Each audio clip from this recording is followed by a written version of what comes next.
It's not just another day in your life. Things are changing for the better. At Comcast, we see those changes, and we're thinking about how we use technology today to live, work, learn, and play. And we're building for the future now, so we're better prepared for the wants and needs of tomorrow. That's why Comcast is rolling out multi-gig internet speeds to more than 50 million homes and businesses before the end of 2025, making our already industry-leading network even faster, smarter, greener, and more reliable. Over the decades, Comcast has been your partner, working hard to serve your community, and will continue to be your partner.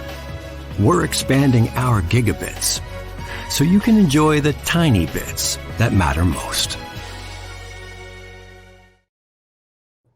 I'm Brandon Jones, host of the Teen Mental Health podcast, It Is Not Your Fault. And I'm Lambert Fisher, family therapist and host of the Diversity Dude podcast. We're not always going to be all right, and that's what makes us human. Often, when we're in pain or even thinking of suicide, we may not want others to know, but you'll feel better if you talk to someone. And you can do that safely and anonymously. We can recognize when loved ones are not okay. They bottle up, they isolate, they're angry. That's why we want you to know about 988, Minnesota Lifeline, for someone you're worried about or even yourself. Anyone with an emotional or mental health related need can call, chat, or text 988 for free, confidential support. You can connect with 988 to discuss difficulty with money, relationships, anxiety, your job, concerns about drug or alcohol use, grief support, figuring out your identity, and more. You don't even have to identify yourself or the person you're calling about, and no insurance is needed. 988 is available 24/7 year-round and can interpret in more than 200 languages. So take a brave step. Call or text 988. Or chat at 988lifeline.org. You don't have to do this alone.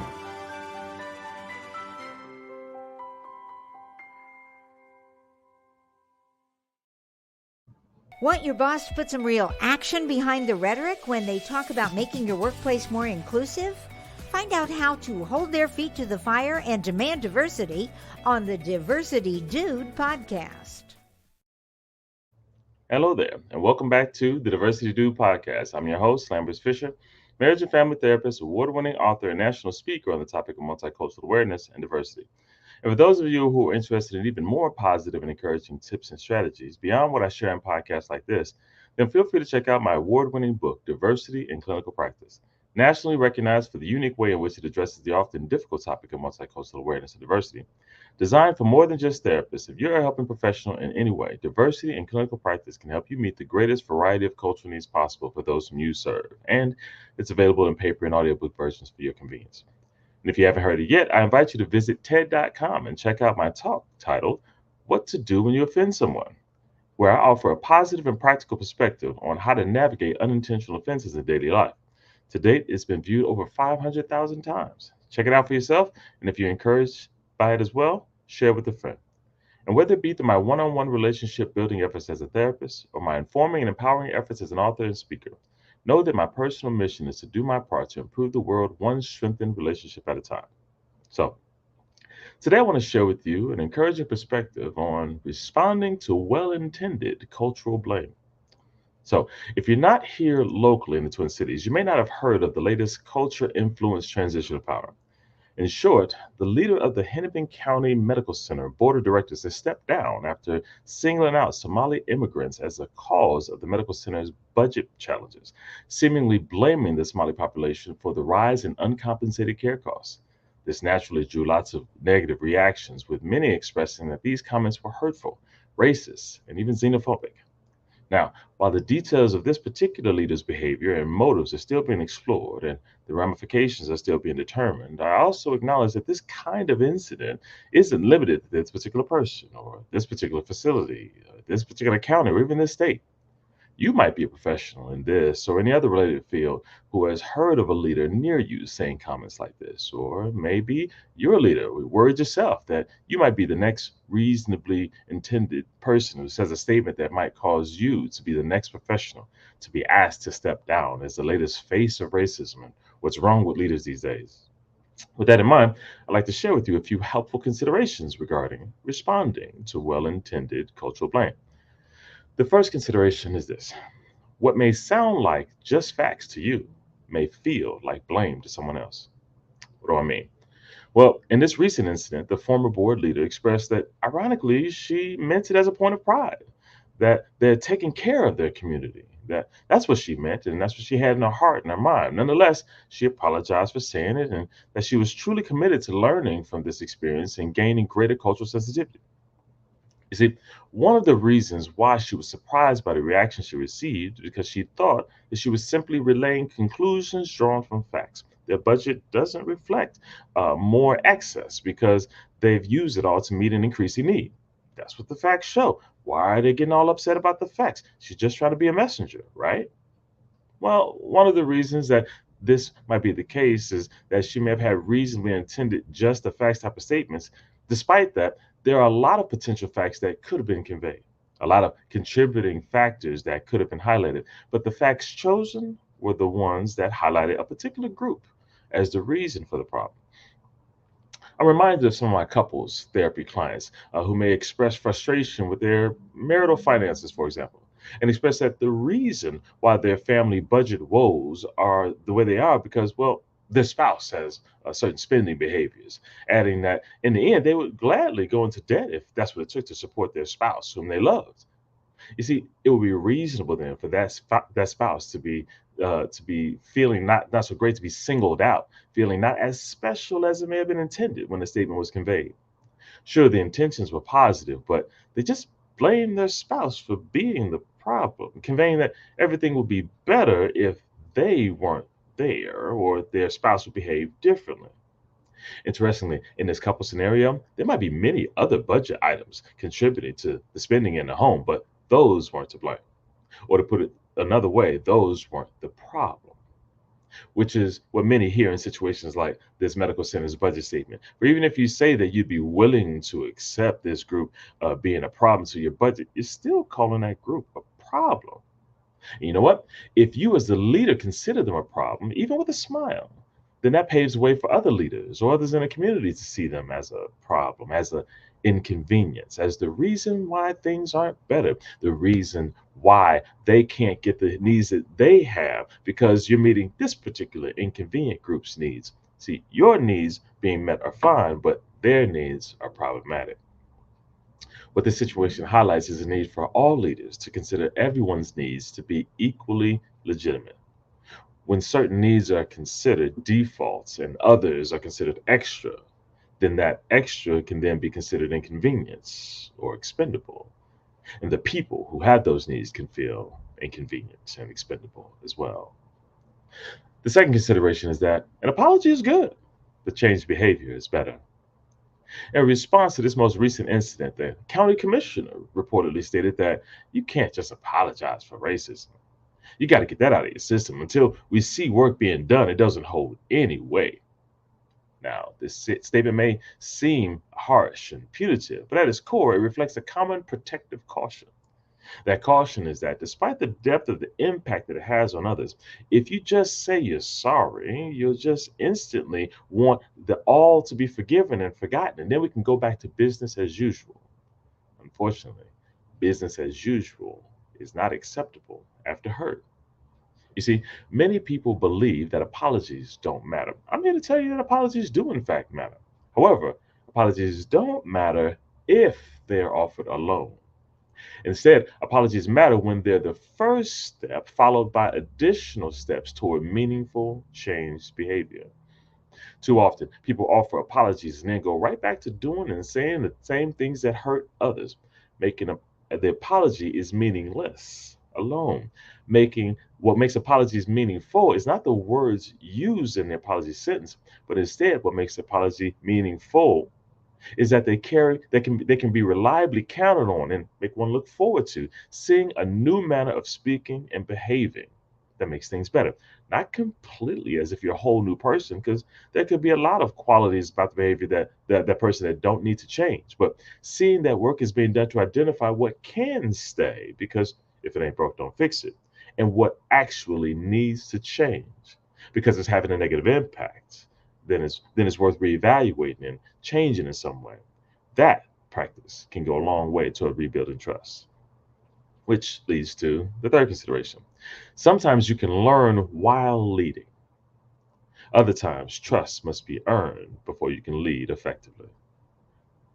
One of the most significant lessons I help my couples in therapy learn is that trust is built through consistent behavior over time. Sure, it's reasonable to desire and even say, "Can't you just trust me?" However, depending on how much hurt preceded this incident by you or by many people prior to their interactions with you, it may not be possible to just trust. Instead, it may take consistent behavior, directly in contrast to the hurtful behavior, offering reassurance that future behavior will be better than the past, in order to even just begin to rebuild the trust again. However, when the ongoing act of leadership requires a certain level of trust to be effective, then you may not have the luxury of time to lead while learning and waiting for this trust to be rebuilt. In circumstances where trust has been significantly damaged, even if new work is in fact being done to learn from past unintentional offenses to rebuild trust, it may be in the best interest of the organization as a whole if there was a transition in leadership, allowing the organization to continue to run smoothly under trusted leadership, while the damaged trust can be rebuilt over time without the pressures and distractions of the leadership role. Now, what's significant to note here is that I'm not a fan of the cancel culture trend that believes that stepping down from leadership should automatically be a permanent role change or even correlated with leaving the organization as a whole. This practice would preemptively conclude that trust can never be rebuilt. I can say from personal experience that I've been pleasantly surprised by how ignorance can indeed be informed, how biases can indeed be changed, how skewed perspectives can be corrected. People can grow. While growth is not guaranteed, neither is someone being set in their ways and unchangeable.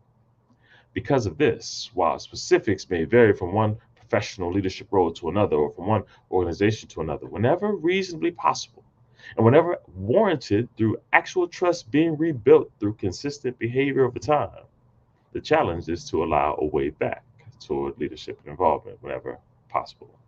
This is not a charity case, and definitely not if change hasn't occurred, putting others in harm's way, leading to re-injury or worse injury. But when warranted, it can be a model for others to follow, not only to be less resistant to the fear of acknowledging skewed perspectives, but also as a model for others to be open to growth and change, not out of correction for being a bad person, but out of consideration for the well-being of those whom you're tasked with leading. My hope for you is that you will be able to do your best to identify, acknowledge, and reduce any biases that you have, that you'll be able to call out skewed perspectives in those around you in the healthiest way possible. Sometimes this may mean changes in leadership, but hopefully the goal will be less about punitive punishment and more about creating the best safe space for everyone, especially those who have been harmed, and for growth for those who did the harm, intentionally or unintentionally. In this way, we can all have hope for creating culturally safe environments everywhere. And with that, I'll say thanks again for listening to today's Diversity Do podcast. If you have any pressing diversity-related questions that you'd like me to address on an upcoming podcast, or if your organization is in need of a shame-free and empowering guest speaker on this topic, as often sensitive topic, then feel free to reach out to me directly at www.diversitymadesimple.com.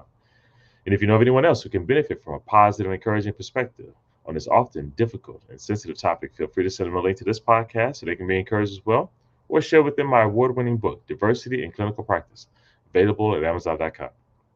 And don't forget to visit TED.com and check out my talk on what to do when you offend someone. I hope it inspires you and that you share it with someone else so that they can be inspired as well. And as usual, I look forward to addressing as many topics as possible in future podcasts to help you improve as many relationships as possible at work, at home, and in your community. And as always, remember this: you don't need to know everything about everyone in order to have a positive impact on someone. Thank you all for tuning in, and have a great day. Tune in each week and find out how to demand and implement diversity at your job. To hear more, check out previous Diversity Dude shows on ShalettaMakesMeLaugh.com. You know Shaletta makes you laugh, but did you know Shaletta Brundage can also make you think and boost your business? Media personality, activist, and comedian Shaletta Brundage founded Shaletta Makes Me Laugh to celebrate and share the best of Black culture. It's a podcasting platform. You can download 10 weekly podcasts hosted by African American subject experts at ShalettaMakesMeLaugh.com or wherever you find your favorite podcasts. ShalettaMakesMeLaugh.com is also a production house creating broadcast quality commercial content. And Shaletta and her team of storytellers create powerful promotional campaigns to get businesses the brand awareness they're looking for. Some of Minnesota's top businesses trust Shaletta, and you can too. Get out the word about your events and products and get in front of communities of color with ShalettaMakesMeLaugh.com. She's got the power to help your business. Mark your calendar for October 17th. That's Open House Day at Summit Academy OIC, and that's where your next career begins. In just 20 weeks, Summit Academy can prepare you to be a medical administrative assistant, IT specialist, carpenter, electrician, or financial services professional. These are good-paying jobs in high demand in the Twin Cities. Summit Academy will not only prepare you for a job with advancement opportunities, they'll help you connect with employers and hiring managers. That's right, Summit Academy has a list of local employer partners ready and eager to hire Summit graduates. At the open house, you'll meet Summit instructors and staff. These incredible people will guide you through the entire process, from application to graduation. And if you're looking to earn your GED, Summit can help with that. Come to Summit Academy's open house, located at 935 Olson Memorial Highway in North Minneapolis. Find out more at saoic.org. And we'll see you October 17th from 3 to 5 p.m. Are you the parent or guardian of an adult with autism? If your loved one has no restrictions through court order, then they are eligible to vote. And you can assist them in many ways. Some citizens with autism don't like unfamiliar places and activities. These voters might prefer to cast their ballot at an early voting center. Leading up to Election Day, these early voting centers are less busy and less likely to require waiting. Early voting centers are open all over Minnesota, and you can vote there right now. Or you can request an absentee ballot to vote by mail. That's right. Eligible voters can cast their ballots without ever leaving home. On Election Day, curbside voting is another option to make voting easy and comfortable. Election judges will bring a ballot directly to the vehicle with the person with a disability. Make a plan to support and assist your loved one with autism this election season, so they can participate and exercise their precious right to vote. You can find out more at mmvotes.gov. That's mmvotes.gov. I'm Brandon Jones, host of the Teen Mental Health podcast, It Is Not Your Fault. And I'm Lambert Fisher, family therapist and host of the Diversity Dude podcast. We're not always going to be all right, and that's what makes us human. Often, when we're in pain or even thinking of suicide, we may not want others to know, but you'll feel better if you talk to someone. And you can do that safely and anonymously. We can recognize when loved ones are not okay. They bottle up, they isolate, they're angry. That's why we want you to know about 988, Minnesota Lifeline, for someone you're worried about or even yourself. Anyone with an emotional or mental health related need can call, chat, or text 988 for free, confidential support. You can connect with 988 to discuss difficulty with money, relationships, anxiety, your job, concerns about drug or alcohol use, grief support, figuring out your identity, and more. You don't even have to identify yourself or the person you're calling about, and no insurance is needed. 988 is available 24/7 year-round and can interpret in more than 200 languages. So take a brave step. Call or text 988. Or chat at 988lifeline.org. You don't have to do this alone.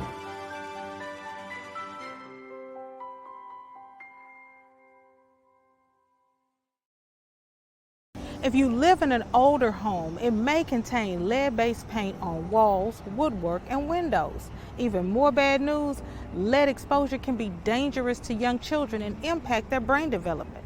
And now, the good news.